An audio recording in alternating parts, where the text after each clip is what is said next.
Welcome back, and thank you for making Toledo's most watched 9 a.m. show part of your Wednesday morning. Yeah, feathers, fringe, and a whole lot of drama, along with jazz-age glam, big dreams, and over-the-top parties. Senzo Amati, Daisy Buchanan, and the Great Gatsby, and it's at the Stranahan Theater this week. Thanks for being here today. Yes, thank you for having me. Welcome to Toledo. Thank you. Yeah, so we were just chatting a little bit. This is a Broadway touring show, so you've been all over the place. All over. And next up here in Toledo, you opened last night, was it? We did open last night, Yeah. yes. How's everything going? It was awesome. The energy in the crowd seriously was so exciting. You know, I feel like we always give what we get, and we got really good energy last night. So we're happy to be here. Keep it up, Toledo. That's exciting. Yes. Yeah. So for people who have never heard of Great Gatsby, tell us a little bit more about what the story is. I like to think of it as it's like The Notebook meets, like it's about a tragic love, where, you know, Daisy and Gatsby met and then they got separated and Daisy found someone else and he comes back. So it's like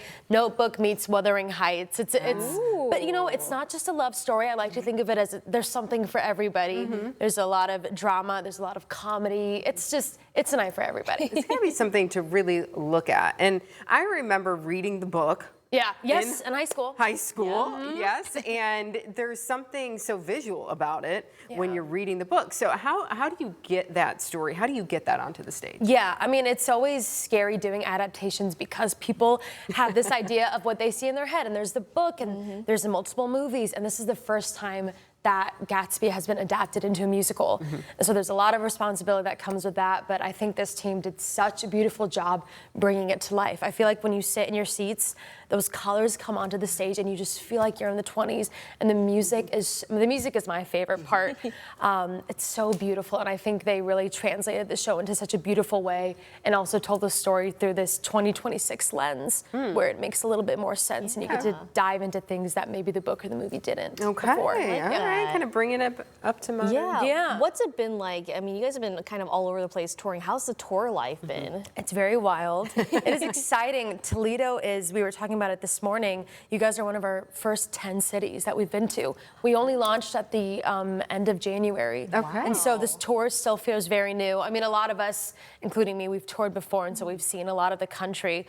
But it's so cool just going to different places that you never thought you would go to. It's awesome. Yeah. Glass City here, Mudhens are back home. Yes. You get a Tony Paco's hot dog while you're here too. Our Gatsby sang the national anthem yesterday at a game. He had a wonderful time. He came back with a Toledo jersey. It was awesome. Awesome. Very cool. Yeah, so you get to have these experiences. But the big thing is you're performing, and this is such a high caliber talent that we're talking about, and your cast and crew. For folks who can't get to New York City, and they can't see these wonderful shows. What does that mean for you to be able to bring that to people? Oh, it means so much. I mean, that's when I saw my first musicals. I grew up in Northern California, and the first professional musical I saw was Hamilton in San Francisco. And I'll never forget getting to come back, and you know, my first tour was Aladdin, and I got to come back and be Jasmine for all my friends and family in San Francisco. And it's like, it makes me emotional now because it's a moment I will never ever take for granted, because it's so special to bring these shows from New York to the rest of the country, because not everyone can go all the way over there. And so it's my favorite part of touring, is doing it for people. And sometimes we get people that tell us at the stage door, you know, this is my first musical ever, and it's so awesome. And now I'm hooked. That's exciting.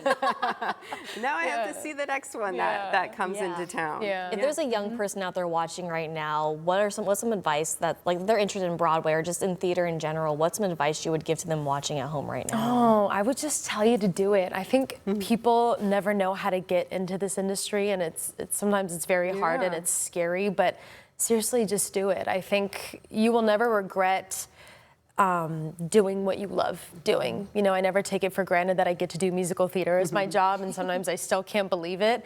But I think just do it if you really love it. I love it. Yeah. Yeah. So, and I imagine this is very physically demanding. Oh my gosh, yeah. For you all too. You'll say your throat like Not only are you doing all of these performances, but you're traveling at the same time. It's wild. It's wild. I mean, we were just saying we were in Greenville, South Carolina last week, and it was 80 degrees. And we came here on Monday night. It was like in the 20s. I was like, oh my gosh, it's what is it? It's April right now. Got to pack for all seasons for 1 week. Yeah. But yeah, I mean, it's taxing for, you know, all the lead characters because we're using our voices a lot, and our dancers. If you come to this show, the dancing is, it's out of this world. We have everything, all the way from like tap dancing to like, there's like, it's awesome. But yeah, our dancers are fabulous, and their bodies amazing. are working. It's amazing They're to see what you all can do. You can go see The Great Gatsby at the Stranahan tonight through Friday, then Saturday, Sunday, a couple matinees in there as well. So get your tickets, BroadwayInToledo.com, and you can see, we had Daisy here this morning. Thank you so much Thank for being here today. you. Thanks for having me, guys. Yes. Well, when we come back, we're wrapping up another great year of the Donate Live 24-hour sit-in. Yeah, we're going to hear it from Live Connections' Kara Steele next on Good Day.